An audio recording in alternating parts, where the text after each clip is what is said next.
ABC Actu. ABC Actu, c'est l'essentiel de l'information.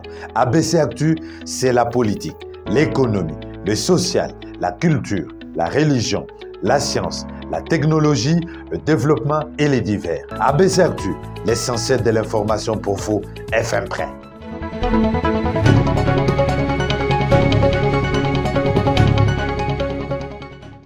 Bienvenue à tous dans votre magazine ABC Actu. À la une ce soir, implantation du service national au Kasaï central. Jean-Pierre Kassoro-Kabouik reste confiant de résultats, rassure que les travaux sont entre de bonnes mains à suivre dans ce journal. Et puis rentrée scolaire 2022-2023, pas d'engouement au marché Gambela à Kinshasa, un constat que vous allez suivre dans ce journal. Ouvrons ce journal avec la réunion hebdomadaire du parti Ensemble pour la République, présidée par l'honorable Dieudonné Bolenge Balea. Ce jeudi 18 août 2022, il était question principalement de revenir sur le descente dans les différentes provinces du pays par le secrétaire national du parti. Jérôme Kamaté, secrétaire national chargé d'implantation et adhésion, a fait le décryptage de cette réunion.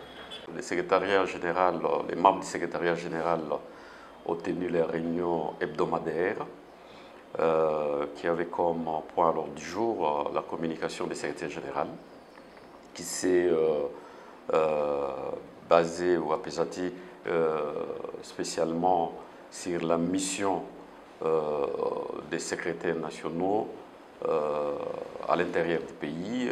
On a parlé de la mission qui est partie à l'Équateur, qui vient de faire pratiquement 51 jours. Et on espère qu'ils vont rentrer très prochainement, parce que l'Équateur, vous savez, c'est une grande province et il y a beaucoup de travail. Le déplacement est très difficile. Nos amis ont fait un grand travail, nous avons les échos et ils vont revenir, je crois, s'il y a un avion demain, ils vont revenir. Nous sommes dans une phase où tout doit s'accélérer à vue de la préparation des élections de 2023. Nous voulons confirmer nos membres, nous voulons les fidéliser. Alors, il faut qu'on arrive à donner à chaque membre qui adhère dans notre parti sa carte qui va lui permettre de se présenter et de se sentir appartenir à un parti politique. Alors, il y a un renforcement des kits d'imprimantes. Il y en a déjà 10 qui sont arrivés dans les premiers lots qu'on va placer à Lubumbashi, à Kikwit, à Goma et je crois dans les Chopo aussi. Et à propos de l'assignation que le président nous a donnée des 5 millions d'adhérents, après échange avec les membres dans la réunion, les membres qui participent, on a trouvé qu'il est bien beau de donner des assignations aux structures opérationnelles qui sont les fédérations, les coordinations, mais nous avons aussi l'obligation de faire un accompagnement minimum. Et puis, dans les divers, on a parlé de la situation générale du pays, la réunion de SADC. On a parlé aussi des reports par la CENI. Ça nous a été informé par la commission électorale permanente du parti, que la CENI vient de repousser, de reporter le début des enrôlements des électeurs pour le mois de décembre.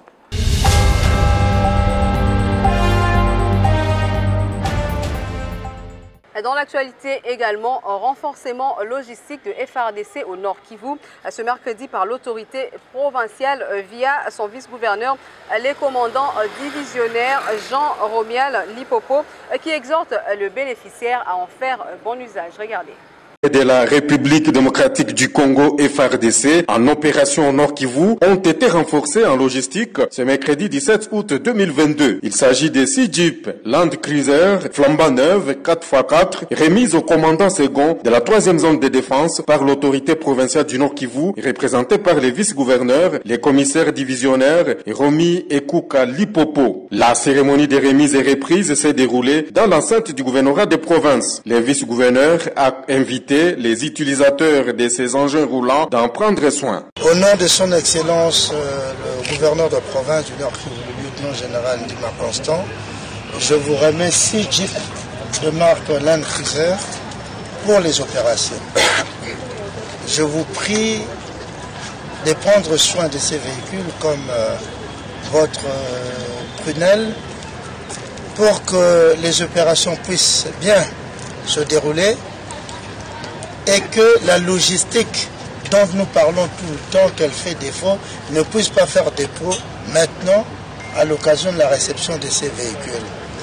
Nous osons croire que vous userez en bon père de famille de ces véhicules pour que les unités au front puissent en bénéficier et pouvoir monter des opérations en toute quiétude.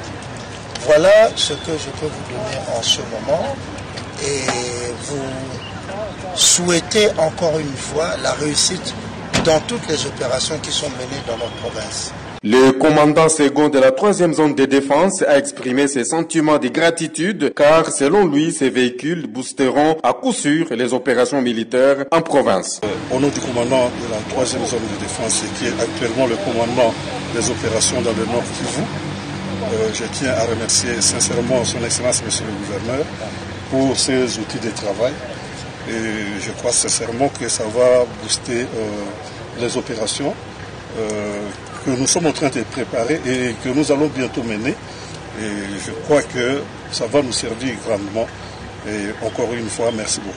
Notons que l'achat de ces jeeps a été pris en charge par les gouvernements de la RDC. Le vice-ministre de l'Intérieur, Jean Omolipé Mandongo, est arrivé ce mercredi au Lualaba pour une mission régalienne sur l'opération Kanyamaka CC. Suivez. Arrivé à 17 h, le vice-ministre de l'Intérieur, Sécurité, Décentralisation et Affaires coutumières, le docteur professeur Jean-Claude Molipé, a été accueilli au pied de l'avion par la gouverneure intérim de la province de Lualaba, Afifi Masuka Saïdi, suivi des honneurs militaires. Une fois arrivé dans cette partie du pays, Jean-Claude Molipé a diligenté une réunion de sécurité avec des personnalités, à savoir la gouverneure intérimaire Fifi Masuka, le major général Raus de l'inspection générale de la police congolaise, des autres responsables de FARDC, de la DGM et des services intelligents, pour s'imprégner de la situation sécuritaire globale de la province pendant 3 heures. Nous sommes venus dans une mission officielle. En tant que vice-ministre de l'Intérieur, Sécurité, Décentralisation et Affaires coutumières, nous sommes ici principalement pour nous rendre compte de l'état du territoire dans les 2 provinces, au Katanga et les Lualaba, et aussi l'état sécuritaire. Nous avons commencé depuis hier à Lubumbashi. La deuxième étape de ma mission, c'est ici. Nous sommes venus palper du doigt la situation sécuritaire de nos 2 provinces et apporter des solutions idoines pour amener la population à vivre dans la quiétude, dans la tranquillité, dans la paix et surtout voir la situation dans le cadre de la criminalité, du banditisme, de l'insécurité que nous avons dans les 2 provinces. Et voilà le but de notre mission. Cette descente du ministre Molipé intervient après des bavures policières survenues le 25 juillet dernier, ayant occasionné mort d'hommes et de quelques blessés lors des opérations de Kanyamaka CC. Dans la foulée, Jean-Claude Molipé a rassuré toutes les parties prenantes d'agir dans un bref délai et pour l'intérêt et du bien-être de la population. Je l'ai annoncé au sommaire, Jean-Pierre Kassongo-Kabouik, général-major et commandant du service national, informe de l'implantation de ces services dans la province du Kasaï central. Le gouverneur de la province invite ainsi la population au calme et à s'intégrer dans ces projets. Je vous laisse donc écouter tour à tour le général ainsi que le gouverneur de la province. Je voudrais peut-être porter à votre connaissance que le service national est désormais opérationnel dans la province du Kasaï central. On sait qu'elle a ouvert des champs ici, un nouveau centre de production, comme c'est le cas à Kanyamaka CC. Nous venons d'ouvrir le centre de Katwambi, où les travaux des champs sont en train de se réaliser. Et je tenais moi-même à être présent pour lancer les travaux de semis. Donc on va commencer à semer pour que d'ici peu, on voit aussi la récolte, qu'on voit aussi la production de maïs dans la province du Kasaï central. Deuxièmement, nous avons des bâtisseurs qui sont déployés ici, qui ont fini il y a quelque temps à Kanyamaka CC, qui ont parachevé leur formation et qui sont déployés ici pour les travaux de construction. Ils ont été formés à la maçonnerie, ils ont été formés à plusieurs métiers. Ils construisent des écoles dans cette province. Une partie s'occupe des travaux agricoles, bien sûr. Et troisièmement, vous savez qu'à Kanyamaka CC, on a fait une très bonne production qui ne va pas seulement profiter à la population de la province du Olomami, mais qui est destinée aux grands centres de consommation. Vous allez voir, il y a des cargaisons entières de maïs venant de Kanyamaka CC qui sont destinés à la population de la province du Kasaï central. Et avec l'arrivée du général de service national ici à Kananga, au moment où il y a la pénurie de maïs dans ma province, alors j'avais lancé l'appel à toute la population de s'apaiser parce qu'il y avait une hausse des prix des maïs sur le marché. Alors avec sa présence, avec ce qu'il vient de donner comme assurance, dans peu de jours, toute la population sera satisfaite. Dans le registre éducation, la rentrée scolaire 2022-2023, c'est déjà pour le 5 septembre prochain. Mais sur le marché, l'on constate pas d'engouement de parents pour l'achat des fournitures scolaires. Roski Misenga était sur terrain. À moins de 2 semaines de la rentrée scolaire en République démocratique du Congo, les constats faits sur les marchés de la ville de Kinshasa est amer. Les vendeurs trouvés sur le marché Gambela se demandent si cette année ils seront en mesure de scolariser leurs enfants. Un questionnement dit au peu d'engouement observé sur les ventes d'articles pour écoliers. Du côté de quelques rares acheteurs trouvés sur ce lieu de négoce, ce n'est que les grincements des dents et calculs sur leur visage, allant même à préférer l'anonymat pour exprimer leur désarroi en rapport aux flambées des prix sur les marchés. Une inflation qui ne favorise pas aux parents de bien préparer la rentrée scolaire 2022-2023, au moment où la date du 5 septembre approche à grands pas. Tenez, un paquet de cahiers de 96 pages revient à 5 500 voire 6 500 francs congolais. Un complet uniforme, quant à lui, se négocie à 16 000 francs congolais pour les secondaires et 12 000 francs congolais pour les primaires. Un sac à dos, par contre, se négocie entre 20 000 et 13 000 francs congolais. Une situation qui doit interpeller les autorités du pays, lancent les vendeurs et acheteurs qui appellent les ministres de l'économie et du commerce extérieur de faciliter la tâche aux importateurs en vue de permettre aux grossistes d'acquérir les articles scolaires à un prix raisonnable. Nous osons croire que cette sonnette d'alarme trouvera preneur afin que le bleu blanc retrouve le banc de l'école dans la quiétude. Délinquance juvénile à Kinshasa, on en parle. Un affrontement des Kuluna cause la mort d'un homme. Une triste réalité qui s'est produite à Yolo Sud le mardi 16 août dernier. Regardez.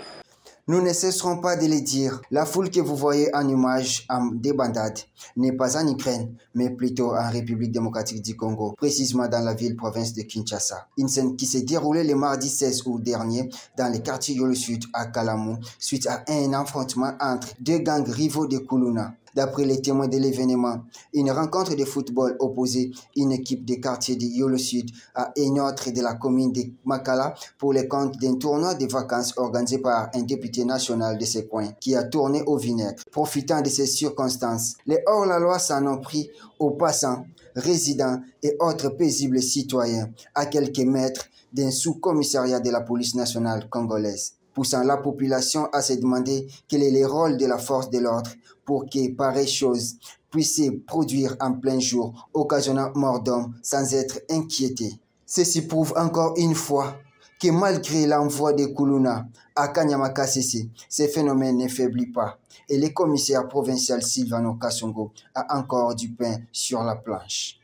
Les prévenus général Basseleba étaient face au juge ce mercredi 17 août 2022.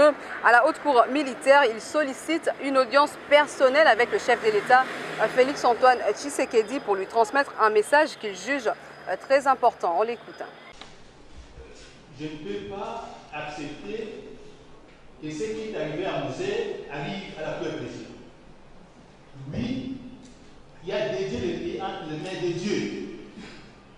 Au stade de martyr. Là, c'est autre chose. Hein? Ça, c'est le fond. La requête est la suivante. Je sollicite devant votre audience une audience personnelle auprès du chef de l'État, parce que je ne veux pas que ce qui arrive à Moselle arrive. Et ça, j'aimerais que lui-même puisse me recevoir. Si votre haute cour n'arrive pas à transmettre ces messages, eh bien la composition actuelle sera responsable de ce qui a devenu avant la fin de son mandat. Donc, je vous supplie, transmettez ça, question générale, c'est là, sollicite une audience.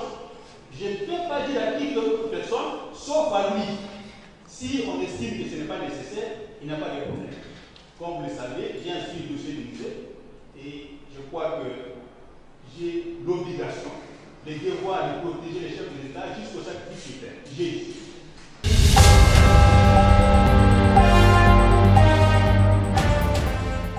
À présent, direction la ville de Bukavu, il y a eu ville sans taxi et moto, c'est jeudi dans la province du Sud-Kivu. Le motocycliste n'étant pas d'accord avec la mesure du gouvernement provincial, celle interdisant la circulation des motos non identifiées, ont décidé de manifester leur mécontentement. Le taxi-moto n'ont pas circulé, c'est jeudi 18 août 2022, au centre-ville de Bukavu. C'est là, à la suite de l'entrée en vigueur de la mesure du gouvernement provincial interdisant la circulation de motos non identifiées, ce qui n'est pas du goût des motards qui ont fait une sorte de ville sans moto. Pour manifester leur mécontentement, ils ont barricadé les grandes artères, empêchant ainsi la circulation d'autres engins roulants. Les transporteurs qui ont osé braver cette manifestation ont été violemment bousculés par des motards en colère. La police de son côté a déployé une caravane motorisée faisant le tour de la ville pour dissuader les motards à ne pas circuler. Environ 2500 taximens moto se sont déjà fait identifier selon les coordonnateurs de la synergie des associations de motocyclistes du Sud-Kivu. Cette organisation a sollicité un deuxième moratoire auprès de l'autorité provinciale pour se faire identifier massivement, retenant que ce sont les taxis-motos qui couvrent une majeure partie de la ville en matière de transport en commun. La population, elle, a eu de la peine à se mouvoir dans la ville durant toute la matinée. Parlons au sport à présent. La délégation de la Fédération de volleyball était reçue en audience par le commissaire général du gouvernement de la province du Lualaba en charge des cultures, arts, jeunesse, sport et loisirs, Paulin Kalau Kapend, ce jeudi. Au menu des échanges, la tenue de la 18e Coupe du Congo des volets, autrement Coupe de la FEVOCO prévue à Kolwezi dans le Lualaba. Suivez.